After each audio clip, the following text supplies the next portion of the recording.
Você se lembra daquele tempo? Quando a sua fé era pura, um fogo que queimava sem medo. Aquela certeza de que Deus estava ali, em cada suspiro, em cada passo.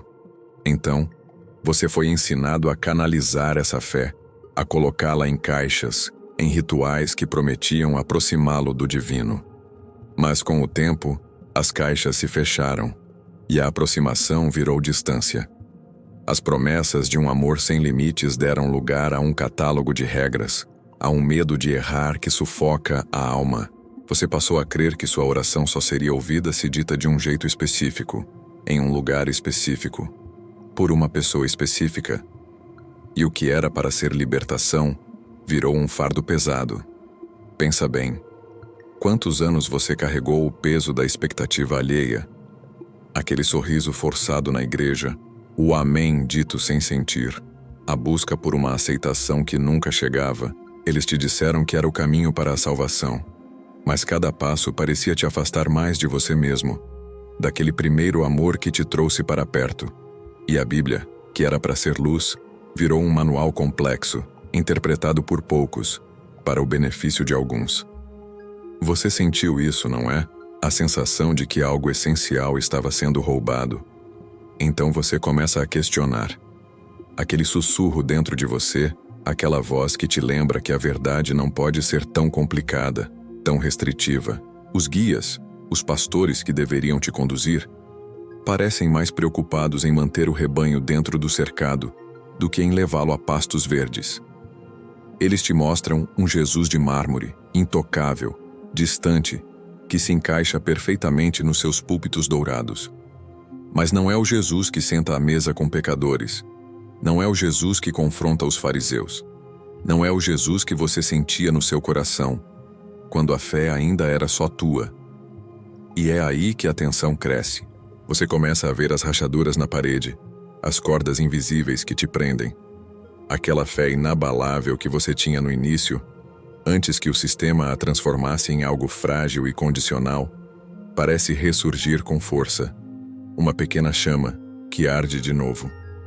Mas o que fazer quando tudo o que você aprendeu te diz para ficar, para não balançar o barco? Você foi ensinado a temer o questionamento, a obedecer cegamente, a se calar para manter a paz. Mas que paz é essa que anula quem você é? A mini-revelação chega. O problema nunca foi a sua busca por Deus, mas sim o mapa que te deram. Um mapa desenhado para te levar não ao Pai, mas à porta da sua própria prisão.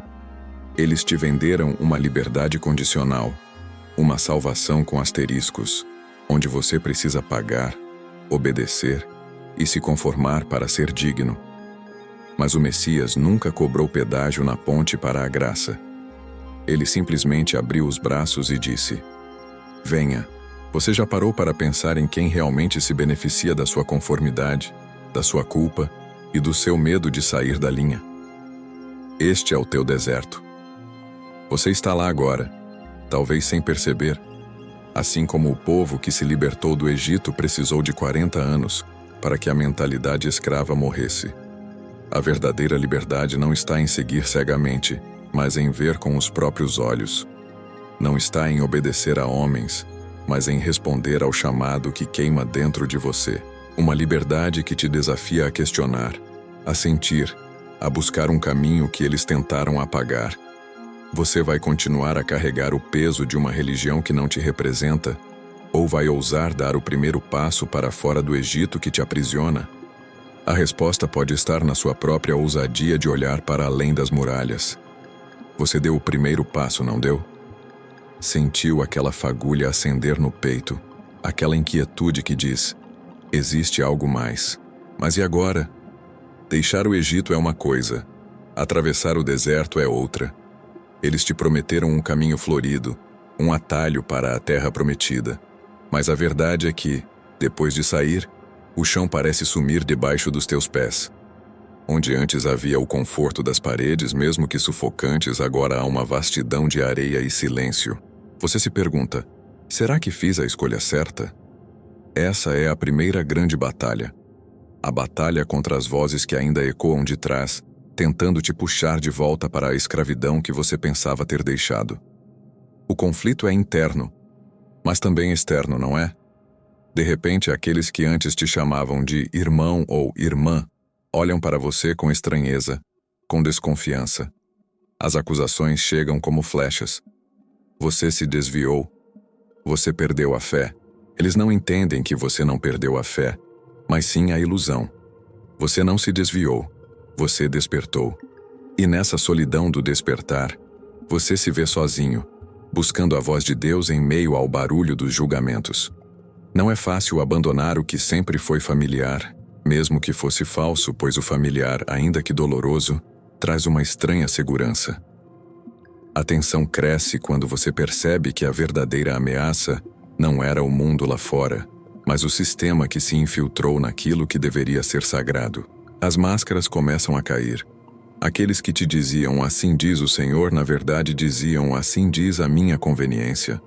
Você sente o nó na garganta, a raiva justa crescendo ao ver que a sua oração sincera muitas vezes caía em ouvidos moucos, pois o sistema estava mais interessado em números, em poder, em manter o status quo. E a Bíblia?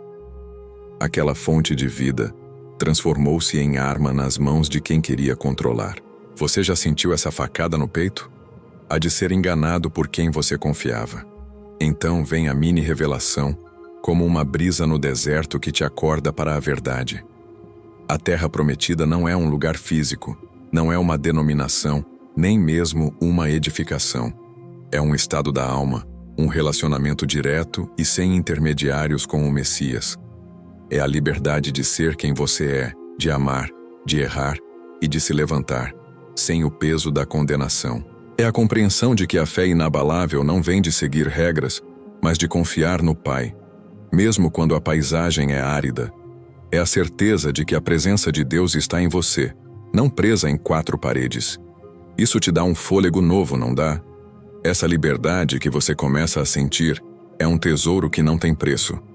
Ela te desafia a viver com autenticidade, a não temer as vozes que tentam te silenciar, nem as acusações daqueles que ainda estão presos. Ela te convida a confiar no teu discernimento, a ler a Bíblia com olhos novos, a orar com um coração desarmado. Porque a verdadeira adoração não se faz em templos de pedra, mas em espírito e em verdade. E o seu caminho agora é o de construir um relacionamento que não precisa de pontes que te cobrem pedágio. Mas como continuar essa jornada sem um mapa claro, sem as velhas referências? Como navegar o deserto quando a bússola que te deram estava quebrada? O perigo é real, pois o sistema não desiste fácil. Ele tentará te atrair de volta com promessas de segurança, com o medo da solidão. A pergunta agora é: você vai continuar avançando na fé? Ou o medo do desconhecido vai te paralisar, te levando de volta para a sombra do que um dia te aprisionou? Ele pensava que, ao sair, encontraria clareza imediata, que a névoa se dissiparia e o caminho de Deus seria visível como uma estrada bem iluminada. Mas, no deserto, a visão é enganosa. As miragens se formam, a mente prega peças, e o eco das promessas vazias, aquelas que o sistema religioso sussurrava por anos, parecem ainda mais reais. Diziam: fique conosco e terás segurança. Sua oração será mais poderosa em nosso templo. Só aqui você encontrará a verdadeira fé. E agora, no silêncio da sua nova jornada, essas vozes tentam voltar, com a força de um vento que arrasta a areia. Ele olhava para trás e via as igrejas com seus portões abertos, convidando ao retorno. E via os rostos dos que o julgavam, dos que diziam que ele havia escolhido o caminho da perdição. Uma parte dele, aquela que foi treinada para obedecer e temer, sentia um frio na espinha. Será que havia cometido um erro terrível ao desvincular sua fé daquelas estruturas? A dúvida é uma semente plantada em solo fértil, e o deserto é um campo fértil para a dúvida.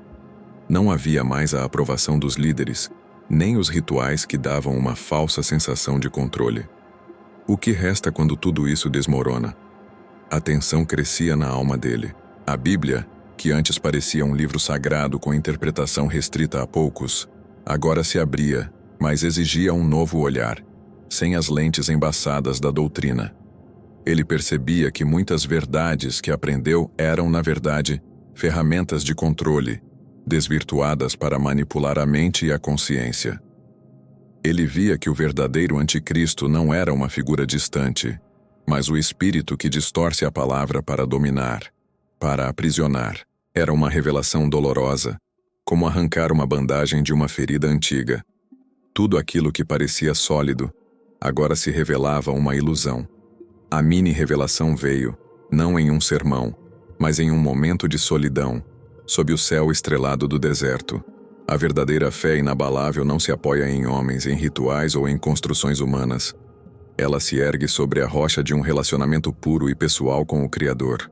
Ele entendeu que Deus não estava na grandiosidade dos templos, mas no silêncio do seu coração, na brisa que soprava, na resiliência da vida que brotava mesmo na aridez. A liberdade não era a ausência de regras, mas a presença da graça que desfaz todas as correntes. Ele não precisava de ninguém para mediar sua oração. Ele era templo, ele era sacerdote. Essa verdade descoberta no deserto era como água fresca para a alma sedenta. Ela o empoderou a ler a Bíblia com o Espírito, a discernir o que era de Deus e o que era invenção humana. Não mais preso à interpretação alheia, ele encontrou um Jesus vivo, que o convidava a segui-lo, não a um sistema, uma aplicação direta. A autoridade para a sua fé não vinha de fora, mas de dentro, do Espírito que habita em cada um que o busca. Mas o sistema, ele sabe, não cederá facilmente. As muralhas da religiosidade foram construídas com séculos de engano, e elas não cairão sem uma batalha. A sua liberdade agora se torna um farol, e todo farol desafia a escuridão. O que acontecerá quando essa luz, que ele encontrou na solidão, começar a brilhar forte demais e ameaçar os que vivem nas sombras do engano? Ele achava que, ao desvendar as correntes invisíveis, a batalha acabaria. Doce engano. No deserto, os ecos da escravidão ainda assombram, não é? Aquele que ousa ver a verdade, que se liberta do sistema, logo se torna um alvo. As vozes que antes o aprisionavam agora gritavam seu nome, mas com desdém, com acusações. Apóstata, rebelde. Ele ouvia, e o veneno dessas palavras tentava encontrar frestas na sua alma, um lembrete constante de que a liberdade tem um preço que nem todos estão dispostos a pagar. A solidão, muitas vezes, é a sombra mais fiel do liberto. O conflito antes interno, agora se manifestava no olhar dos outros. Aqueles que um dia compartilharam do mesmo banco, as mesmas canções, agora se afastavam, temerosos de que a heresia dele fosse contagiosa. E ele, antes parte de uma comunidade que prometia acolhimento, viu-se sozinho, como uma ovelha desgarrada no pasto que os pastores chamavam de perigoso. O vazio que antes a religião cobria, agora se abria de novo, mas de uma forma diferente, mais profunda, mais real. Ele se perguntava: será que essa liberdade que ele tanto buscou, essa fé genuína que acendeu em seu coração, valia mesmo a pena, se o custo era ser um pária? A tensão crescia a cada dia. Ele sentia o peso do julgamento, a dúvida plantada por aqueles que temiam a luz que ele irradiava. O sistema religioso, como uma criatura antiga, reagia, e seus tentáculos buscavam puxá-lo de volta, ou esmagá-lo. As tentações eram sutis. A promessa de reconciliação se ele voltasse ao aprisco. O conforto de uma rotina conhecida, o fim da solidão. A oração dele, que antes era um clamor por direcionamento, agora se transformava em uma busca desesperada por confirmação. Estou no caminho certo, Deus? Ele precisava de mais do que uma intuição. Precisava de uma rocha, de uma palavra que rasgasse as nuvens de incerteza. E então veio a mini-revelação, silenciosa como a aurora. O deserto não era um castigo, mas uma forja. A solidão não era abandono, mas um convite à intimidade. Na ausência dos louvores ensaiados e dos rituais vazios, ele encontrou um Deus que falava no sussurro do vento, na força que o fazia levantar a cada manhã. A Bíblia, que antes era interpretada para manter o controle, agora se abria como um pergaminho vivo, revelando que os grandes heróis da fé inabalável também foram solitários, incompreendidos, muitas vezes exilados. Moisés, Elias, João Batista e o próprio Messias. Ele percebeu que as acusações, os afastamentos, eram a prova de que ele estava incomodando o espírito que se opõe à verdade. Não um anticristo de chifres e cauda, mas o espírito sutil de controle, que se veste de santidade e usa o nome de Deus para escravizar. Uma aplicação direta. A verdadeira liberdade não se ganha em multidões, mas se conquista em particular, no confronto com as próprias ilusões e com a opressão velada. Ele não precisava de um exército para validar sua fé. Precisava apenas da certeza de que o Pai estava com ele. Mas a jornada não termina aqui, não é? O deserto ainda se estende, e a visão do mar, embora real, ainda está longe. Ele havia se libertado da tirania externa, mas o desafio agora era maior. Como ajudar outros a verem, a se libertarem, sem cair na armadilha de criar um novo sistema, uma nova religião para os libertos? Como ser um farol sem se tornar um ídolo? A verdadeira responsabilidade da liberdade é guiar sem aprisionar, apontar o caminho sem construir novas prisões. E o que acontecerá quando ele finalmente tiver que confrontar não apenas as areias do deserto, mas o mar intransponível que se coloca entre ele e a promessa? 1. A liberdade é uma estrada sem volta, mas nem por isso é uma estrada fácil. Ele se viu ali, no meio do deserto, e de repente o barulho do mundo pareceu vir de todas as direções. As vozes da religião que ele havia deixado para trás não se calavam. Elas o acusavam, o tentavam, o prometiam um retorno à segurança que era, na verdade, uma prisão disfarçada. Mas a verdadeira batalha, você sabe, não é contra o que vem de fora, mas contra as sementes da dúvida que o sistema plantou dentro de você. E se tudo o que você abandonou era de fato a vontade de Deus? Essa pergunta pesa como uma pedra. Ele sentia o arrastar das cadeias invisíveis, tentando se prender aos seus pés. A promessa de um retorno fácil, de uma comunidade que o aceitaria de volta, era tentadora. Quem não quer pertencer, não é? Quem não sente falta do calor de um grupo, mesmo que esse grupo o tenha ferido? Esse é o conflito mais profundo. A lealdade à sua própria verdade contra a atração do conforto ilusório. A fé dele estava sendo testada, não por um inimigo óbvio, mas por uma saudade do que nunca existiu de verdade. Uma miragem de segurança que o anticristo de um sistema sabe usar muito bem. A tensão crescia a cada dia. Os ventos do deserto traziam sussurros, lembrando-o das falhas que ele tinha, dos medos que o perseguiam. Você não é bom o suficiente. Você nunca será aceito sem a nossa bênção. Sua oração é fraca demais para chegar a Deus sozinho. E a Bíblia, que antes era uma âncora, podia parecer um labirinto quando lida sem as lentes corretas que o sistema impunha. Ele se via entre a rocha e a areia movediça, sentindo a urgência de uma decisão. Seria fiel à liberdade recém-descoberta ou cederia ao chamado do familiar e falso? Você já sentiu essa corda esticar dentro de você? Então, veio a mini-revelação, como um relâmpago no céu noturno. A fidelidade não era uma obrigação para com os homens, mas um pacto sagrado com a voz que o chamou para fora. A fé inabalável não era sobre nunca duvidar, mas sobre continuar acreditando em Deus, mesmo quando todas as vozes ao redor diziam o contrário. Ele percebeu que o verdadeiro teste não era se ele voltaria, mas se ele conseguiria ouvir o Pai em meio ao ruído. E a resposta, ele sentiu. Estava no silêncio, na quietude do seu próprio coração, onde a graça sussurrava: você não está sozinho. Essa revelação se tornou sua bússola. A aplicação direta, cada passo no deserto, cada momento de solidão, era uma chance de aprofundar a sua oração, de tornar a sua fé mais sua, menos emprestada. A Bíblia se tornou um mapa pessoal, e não um manual de instruções alheias, revelando a face de um Messias que desafiava os sistemas religiosos da sua época, que quebrava regras para libertar pessoas. Ele entendeu que a verdadeira fé inabalável era a capacidade de permanecer de pé, sozinho se preciso, com os olhos fixos no verdadeiro libertador, e não nos simulacros de salvação que o mundo oferecia. Mas a jornada da liberdade é longa, e o deserto ainda guarda seus perigos. O que acontece quando você encontra outros feridos como você, mas que ainda carregam as cicatrizes do engano? Como se pode ser um guia sem construir uma nova cerca, um novo templo, uma nova doutrina? A verdadeira prova é como ele, e você, vai usar essa liberdade para edificar, sem aprisionar novamente.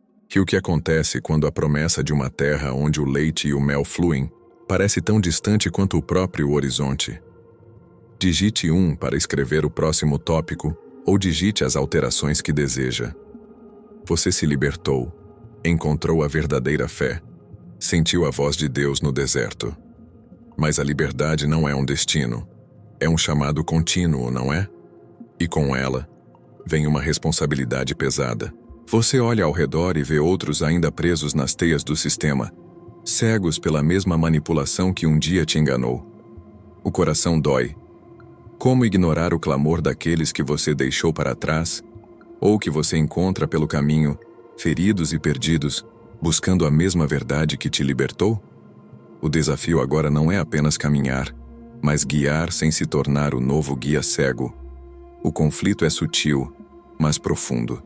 A tentação de recriar o que você tanto lutou para desmantelar, de se tornar o novo líder, o novo pastor, com suas próprias regras, sua própria interpretação da Bíblia. A linha entre ser um farol de esperança e se transformar em um novo anticristo de controle é tênue demais. E você sente isso. O perigo não é apenas o sistema antigo, mas o sistema que pode nascer das cinzas do seu próprio despertar. Como manter a pureza da oração, da intenção, quando tantos olhos buscam em você a resposta que só Deus pode dar?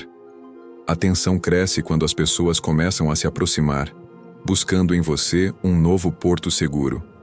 Elas anseiam por uma fé inabalável, por um escape da dor que o sistema lhes causou. E a tentação de oferecer um modelo, um caminho fácil, é quase irresistível. Mas o Messias nunca ofereceu atalhos. Ele ofereceu a si mesmo. E você sabe que a verdadeira libertação não é um pacote pronto, mas uma jornada pessoal, uma construção diária. Como mostrar o caminho da liberdade sem construir uma nova cela? O medo de falhar, de levar outros ao mesmo engano, é real. Você sente o peso das expectativas, não sente? Então, vem a mini-revelação, como uma voz suave no meio do clamor. A liderança verdadeira não é sobre ter as respostas, mas sobre fazer as perguntas certas. Não é sobre guiar cegamente, mas sobre empoderar cada um a encontrar sua própria voz em Deus, a ler a Bíblia com o coração, a fazer sua oração sem intermediários. Você não precisa ser o novo Moisés. Precisa ser um irmão, uma irmã, que aponta para aquele que realmente liberta. É entender que a sua experiência não é um molde, mas um testemunho que inspira, que convida, mas não impõe. É a compaixão que nos leva a servir, não a dominar. A aplicação direta é clara. A comunidade que nasce da verdadeira fé não tem um topo, mas um centro, o próprio Messias. Você não deve construir muros, mas pontes. Seu papel é ser um facilitador, alguém que compartilha a luz, mas que permite que cada um acenda sua própria chama. É ensinar a discernir, a questionar com sabedoria, a amar com um amor que liberta, não que prende. Essa é a essência de uma fé inabalável que rompe com todo anticristo de manipulação. Você não precisa de um templo de pedras, mas de corações abertos e conectados. Mas essa nova forma de viver, de se relacionar com Deus e com o próximo, é uma ameaça direta ao sistema que ainda opera, não é? Eles verão na sua liberdade, na sua nova forma de amar e guiar, um perigo ainda maior, porque o que é construído sobre a liberdade não pode ser controlado. E o que acontece quando a luz da sua nova comunidade começa a brilhar tão intensamente que expõe as sombras da velha? A jornada para a verdadeira liberdade é a jornada mais desafiadora de todas, e as tentações para se tornar um novo opressor estão sempre à espreita. Você se lembra do que te prometiam? Segurança, proteção, um lugar onde sua fé estaria a salvo dos perigos do mundo. Eles construíram muros altos, não para proteger você do inimigo, mas para manter você lá dentro, sob controle. Te disseram que a voz de Deus só poderia ser ouvida através dos seus canais, que sua oração só teria validade se passasse por seus rituais. E sem perceber, você trocou a verdadeira liberdade pela ilusão de um abrigo, que na verdade era uma cela. O conflito é profundo, pois toca na raiz do nosso medo mais básico, o medo da incerteza, de andar sozinho, de não ter um pastor para guiar. E o sistema se aproveitou disso. Vendeu a ideia de que a sua fé inabalável dependia da sua submissão a ele. Qualquer desvio, qualquer questionamento, era uma ameaça à sua salvação, um sinal de que você estava flertando com o anticristo. Você sentia o medo, não sentia? O medo de estar errado, de perder tudo, de ser um desobediente. Esse é o maior veneno da religiosidade. Ele te faz temer o próprio Pai, que é amor. A tensão cresce quando você começa a ver que a segurança que eles ofereciam era apenas uma gaiola dourada. Você tinha um teto, mas não tinha asas. Tinha comida, mas estava faminto de verdade. Tinha companhia, mas estava terrivelmente sozinho em sua busca por Deus. A Bíblia era usada para justificar cada corrente, para manter a narrativa de que o mundo lá fora era perigoso. E só ali dentro você estaria seguro. Mas a segurança que eles vendiam era a morte da sua alma, a anulação da sua própria voz, da sua intuição, da sua capacidade de discernir. Você percebe o jogo? E então vem a mini-revelação, como um raio que rasga a escuridão. A verdadeira segurança não está em estar guardado por homens, mas em ser guardado pelo Criador.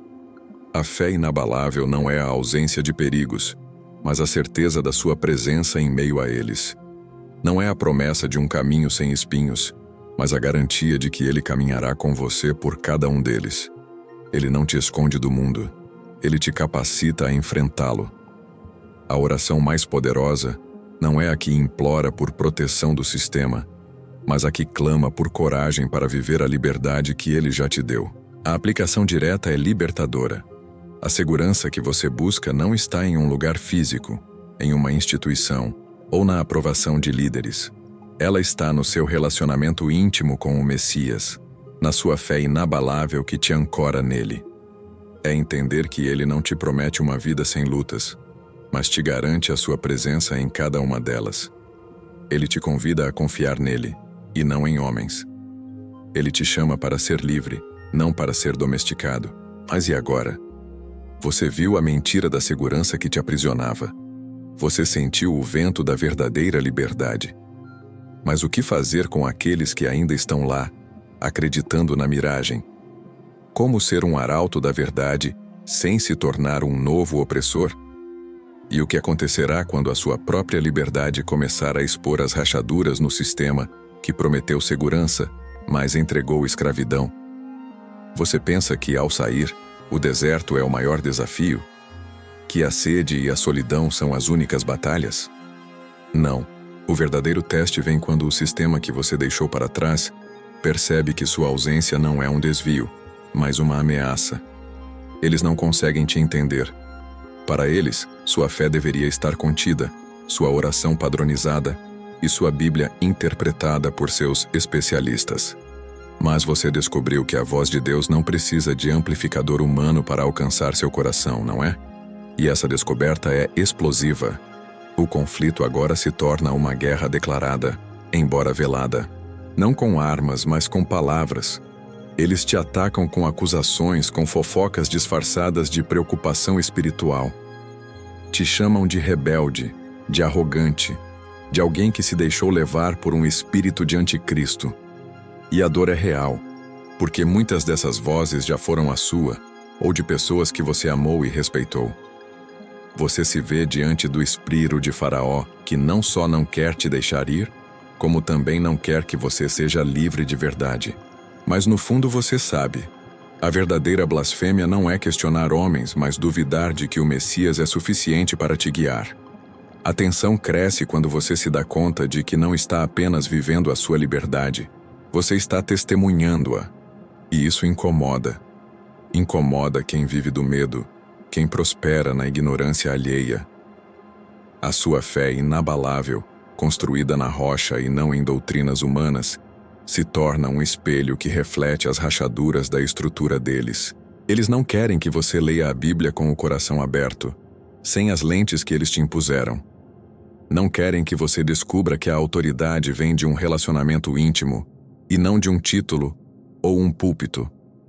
Você sente o calor da perseguição, a pressão para se calar? Então vem a mini-revelação, poderosa como um trovão no deserto. A voz que o sistema tentou calar não é a sua, é a do próprio Messias, que vive em você. Ele foi perseguido, caluniado e confrontou os guias cegos do seu tempo.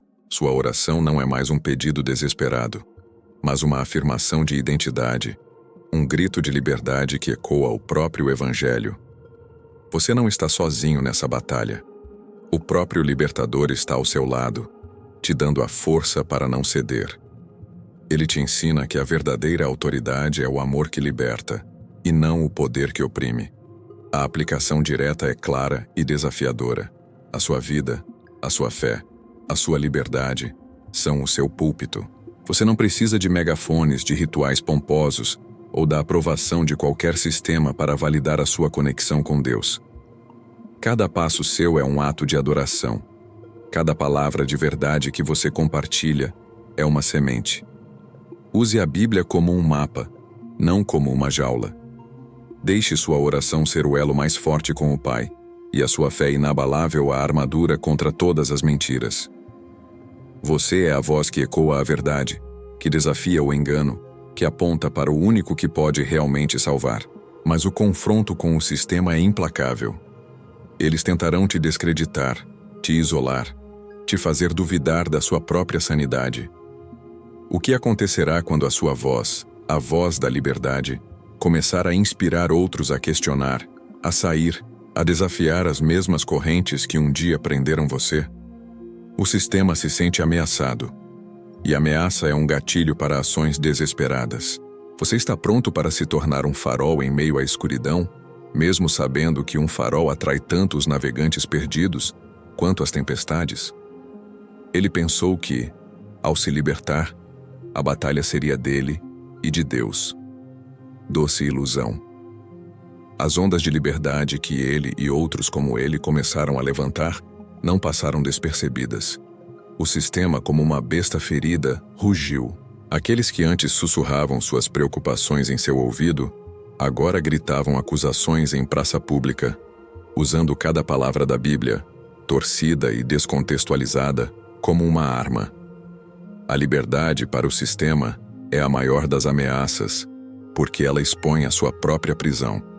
E você que ousou viver essa liberdade, tornou-se o alvo principal. O conflito escalou. Não era mais apenas sobre a sua jornada pessoal. Era sobre a verdade que você representava. Eles tentaram te difamar, te isolar, te descreditar perante aqueles que um dia te admiraram. As narrativas de apostasia e heresia se espalharam como fogo. Acusaram-no de ser um lobo em pele de cordeiro, um agente do anticristo, justamente porque você ousou apontar para o verdadeiro Messias, que não se encaixa nas caixas deles. A dor da calúnia é profunda, especialmente quando vem daqueles que você um dia chamou de irmãos. Você sente a amargura subindo, a tentação de revidar na mesma moeda. A tensão crescia a cada ataque. O desejo de se defender, de provar seu ponto, de lutar fogo com fogo, era quase irresistível. A oração dele, que antes era uma busca por direção, agora se tornava um clamor por justiça. Mas no fundo ele sabia que não poderia se rebaixar ao mesmo nível. O sistema queria arrastá-lo para sua arena de combate, para que a verdade se perdesse na briga. A fé inabalável que ele encontrou não era para guerrear contra carne e sangue, mas contra os principados e potestades de engano, que se manifestavam através da religiosidade. Ele percebeu que a verdadeira vitória não seria silenciar os oponentes, mas manter a integridade da sua própria mensagem de amor e redenção. Então, veio a mini-revelação, como uma voz calma em meio à tempestade. A reação violenta do sistema não era um sinal da sua fraqueza, mas da sua força. Quanto mais eles berravam, mais validavam a verdade da sua liberdade. A voz do verdadeiro Deus não precisa de defensores raivosos. Ela se defende pelo seu próprio poder e pela pureza de quem a vive. A Bíblia se revelou não como um manual de combate, mas como um manual de amor e perdão, um convite a ser luz mesmo quando a escuridão ataca. Ele entendeu que sua fé inabalável não dependia da aprovação de homens, mas da aprovação do Pai, que o via e o conhecia. A aplicação direta foi dolorosa, mas libertadora: o perdão. Não o perdão que ignora a injustiça, mas o perdão que se recusa a ser escravizado pela raiva e pelo ressentimento. A sua resposta aos ataques não poderia ser mais ataques, mas sim continuar a viver a verdade, a amar, a servir, a apontar para o Messias. Ele não estava ali para derrubar um império de mentiras à força, mas para construir um reino de verdade pelo amor. Porque a liberdade mais profunda é a que não precisa destruir o outro para existir. Mas essa postura de amor e perdão, em meio à fúria, não é o fim da história. O deserto ainda se estende, e a grande barreira do mar ainda aguarda. O que acontece quando você escolhe a via do amor em um mundo que só entende a linguagem da força? Como continuar a guiar, a inspirar, a semear, quando o preço de cada semente plantada é a hostilidade crescente do sistema que você desafia? E o que acontecerá quando a voz da liberdade se tornar tão alta que não possa mais ser ignorada, e o mar da incerteza se abrir diante dos seus olhos, exigindo um passo de fé ainda maior?